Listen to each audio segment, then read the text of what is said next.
Film की शुरुआत होती है दो स्कूल बसों से जो खुशियों और शोर से भरी सड़क पर साथ साथ चल रही होती हैं। बच्चे हंस रहे थे, मजाक कर रहे थे, तकियों से एक दूसरे को मार रहे थे। हर तरफ बस मासूमियत और मस्ती। इन्हीं के बीच एक लड़की थी, मित्सुको, जो शांति से अपनी नोटबुक में एक कविता लिख रही थी। पास बैठी दो लड़कियां उसे चिढ़ाने लगीं कि वो खेलने के बजाय लिख क्यों रही है। उन्होंने उसकी नोटबुक छीनी और उसका पेन नीचे गिर गया। मित्सुको झुककर पेन उठाने ही वाली थी कि अचानक एक खतरनाक, अजीब, हिंसक हवा का तूफान बसों पर टूट पड़ा। एक ऐसी हवा जिसने देखते ही देखते दोनों बसों को बीच से चीरकर दो हिस्सों में बांट दिया। बसें ही नहीं, उस हवा ने बच्चों के शरीर और दिमाग को भी जैसे आधा कर दिया हो। मित्सुको बस इसलिए बच गई क्योंकि वो झुकी हुई थी। जब उसने ऊपर देखा, बस की छत गायब थी और उसके चारों ओर उसकी क्लासमेट्स के दो टुकड़े हुए शरीर पड़े थे। वो डर से जम गई। कुछ सेकंड बाद वही मौत जैसी हवा दोबारा उसकी तरफ दौड़ी, लेकिन इस बार मित्सुको ने हवा के आने की आहट महसूस कर ली। वो तुरंत झुक गई और फिर बच गई। तूफान, बिजली के खंभे, तार, सबको उखाड़ता हुआ आगे बढ़ रहा था। बस रुकते ही मित्सुको लड़खड़ाती हुई बाहर निकली और भागने लगी। रास्ते में उसे दूसरी बस दिखी, वो भी फटी हुई और जमीन पर बिखरे हुए खून से लथपथ बच्चों के शरीर। सब कुछ तबाही था। वो भागती चली गई। आगे उसे चार लड़कियां चलती दिखाई दी। तूफान फिर से उनके पीछे था। मित्सुको ने एक लड़की को पकड़कर नीचे गिरा लिया। वो बच गईं, लेकिन बाकी तीन की वही मौत हो गई और थोड़ी देर बाद बचाई गई लड़की भी मर गई। अब मित्सुको एकदम अकेली थी। वो भागती गई जब तक एक नदी तक न पहुंच गई। वहां भी उसे पानी में तैरती लाशें दिखीं। उसने अपना चेहरा धोया, खून से सनी यूनिफॉर्म बदली और बिना दिशा के आगे चलती रही। कई घंटे बाद उसे एक लड़की का स्कूल दिखा। अजीब बात ये थी कि वहां की यूनिफॉर्म बिल्कुल वही थी जो वो पहने हुई थी, और उससे भी ज्यादा अजीब वहां हर कोई उसे पहचानता था, जैसे वो हमेशा से इसी स्कूल की स्टूडेंट हो। उसकी दोस्त आकी उसके पास आई और बोली, चलो अंदर चलते हैं। मित्सुको दंग थी। वो यहाँ कैसे? आकी यहाँ कैसे? सब कुछ इतना नॉर्मल कैसे? जब हवा का हल्का सा झोंका आया, मित्सुको डरकर नीचे झुक गई, लेकिन इस बार ये सामान्य हवा थी। आकी ने कहा, आज तुम अजीब बर्ताव कर रही हो।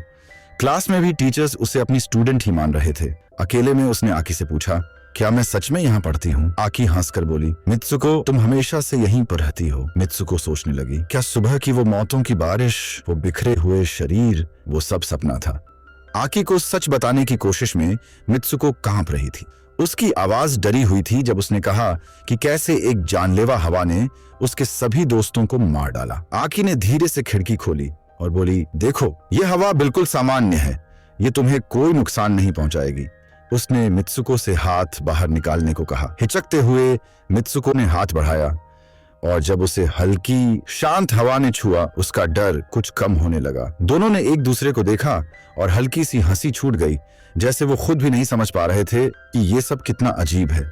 फिर आकी ने प्यार से कहा, शायद तुम्हारी याददाश्त चली गई है, इसलिए तुम्हें ये स्कूल याद नहीं। कुछ देर बाद वो अपनी बाकी दोस्तों से मिली। आज सबने क्लास बंक कर दी। हंसी मजाक, खड़ें, छोटी छोटी शरारतें करते हुए सब जंगल की तरफ निकल गए।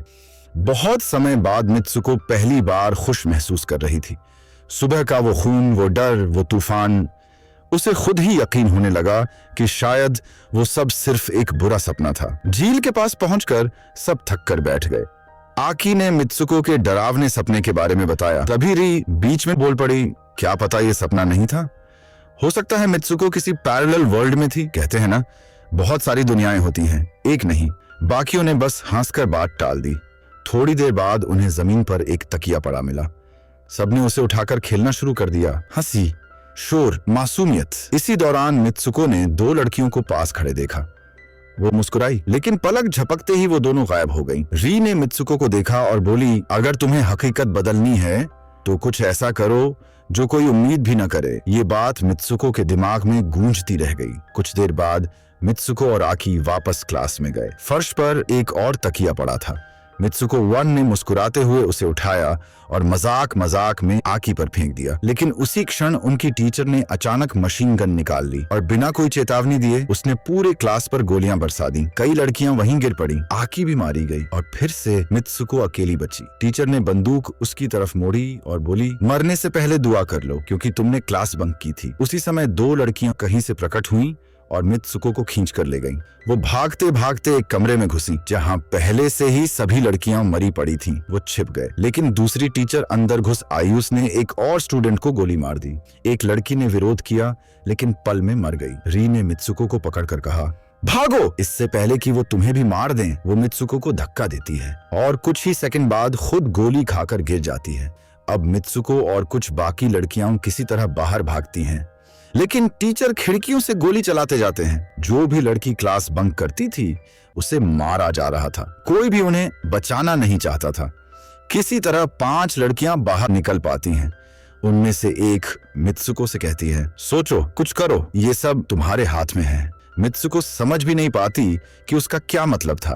तभी वो जानलेवा हवा फिर आ जाती है और एक ही झोंके में बाकी सभी लड़कियां मारी जाती हैं। मित्सुको फिर अकेली। वो दौड़ती है, लगातार तूफान उसके पीछे था। भागते भागते वो शहर पहुंच जाती है। बिना रुके, बिना सांस लिए, पर हवा अभी भी उसका पीछा कर रही थी। शहर में पहुंचकर मित्सुको ने राहत की सांस भी नहीं ली थी कि उसे एक अजीब बात महसूस हुई जहां भी नजर जाती। हर जगह सिर्फ औरतें ही औरतें थीं। भय से कांपती वो एक पुलिस स्टेशन के बोर्ड के सामने रुक गई और मदद के लिए अंदर भागी। अंदर एक महिला अफसर थी। मित्सुको को रोता देख वो उसे पागल समझ बैठी क्योंकि वो ठीक से बोल भी नहीं पा रही थी। डरी हुई मित्सुको ने कांपते हाथों से उस दिशा में इशारा किया जहां से वो भयानक हवा आती थी। अफसर ने हैरानी से उसे देखा और फिर अचानक उसे किसी और नाम से पुकारा। को? अफसर ने पूछा, और तुम स्कूल यूनिफॉर्म में क्यों हो? मित्सुको का दिल जोर से धड़का। उसने शीशे में झांका और झमकर रह गई। आईने में दिख रही लड़की वो मित्सुको ही नहीं थी। उसका चेहरा भी बदल चुका था। पता चला कि अफसर का नाम टॉम्मो था और वो को की पुरानी दोस्त थी। टॉम्मो मुस्कुराई और बोली, खुश हो जाओ, तुम्हारी शादी कुछ ही घंटों में होने वाली है। मित्सुको बिल्कुल सुन्न थी। वो बोल भी नहीं पा रही थी, बस चुपचाप टॉम्मो को अपना मार्गदर्शन करने देती रही। टॉम्मो उसे कार में बैठाकर चर्च ले जाने लगी।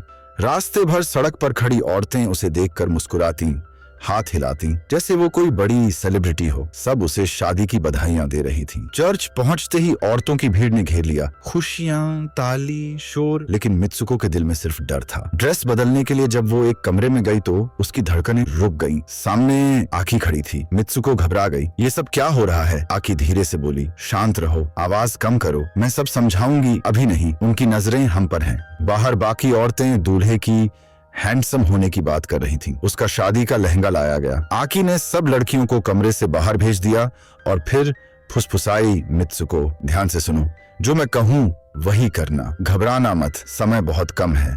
मित्सुको ने पूरी तरह उस पर भरोसा कर लिया। आकी ने उसे दुल्हन की तरह तैयार किया, हर चीज बिल्कुल परफेक्ट करते हुए। लेकिन जैसे ही कुछ लड़कियां उसे समारोह के लिए ले जाने आईं, आकी अचानक उन पर टूट पड़ी। उसने सबको मार डाला। वो चाहती थी कि मित्सुको लड़ना सीखे। उसने एक टूटे हुए ग्लास की बोतल मित्सुको के हाथ में थमाई और कहा, अगर कोई तुम्हें खतरा लगे तो बिना सोचे हमला कर देना। मित्सुको बोतल पकड़े वेदी की तरफ चली। हाथ में फूलों का गुलदस्ता नहीं बल्कि एक हथियार। सभी महिलाएं तालियां बजा रही थीं, पर असली झटका अभी बाकी था।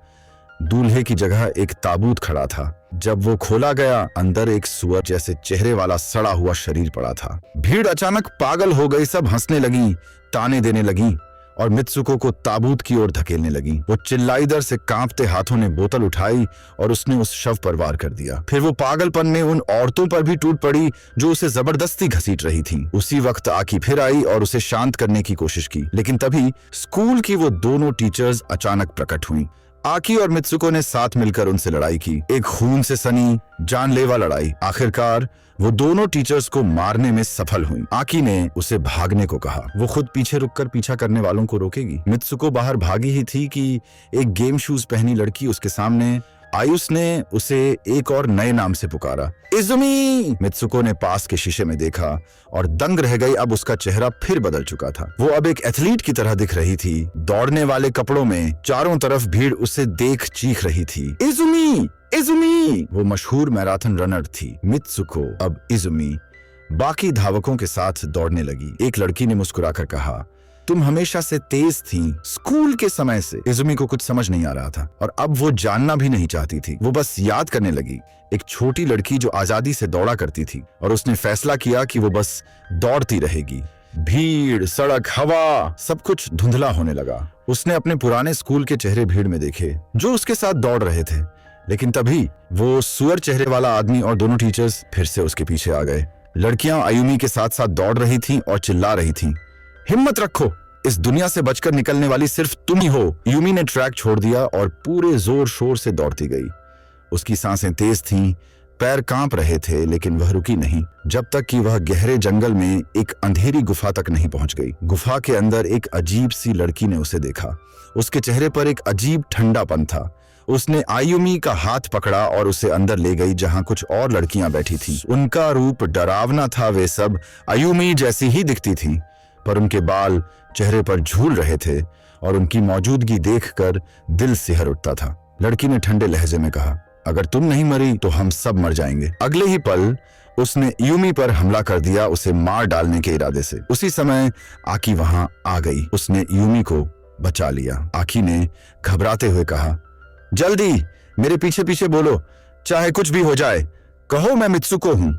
यूमी कांपती आवाज में दोहराने लगी, मैं मित्सुको हूं, मैं मित्सुको हूं। जैसे जैसे वह दोहराती गई, उसकी आवाज मजबूत होती गई और धीरे धीरे उसका शरीर बदलने लगा। वह फिर से मित्सुको बन गई। मित्सुको ने रोते हुए कहा, आकी प्लीज सब कुछ बताओ। आकी ने एक भारी सांस लेते हुए सच कहा, हम असली दुनिया में नहीं हैं मित्सुको, यह सब एक झूठी दुनिया है, एक बनाई हुई हकीकत। तुम इस दुनिया की मुख्य पात्र हो और अगर तुम इससे बाहर निकलना चाहती हो तो तुम्हें मेरे हाथों से ये 2 तार खींचकर मुझे मारना होगा। उसकी आवाज टूट गई, यही एक रास्ता है। अगर तुमने किया, मैं मर जाऊंगी, लेकिन तुम आजाद हो जाओगी। मित्सुको की आंखें भर आईं। नहीं, मैं तुम्हें चोट नहीं पहुंचा सकती। आकी ने उसे पेन से थप्पड़ मारा।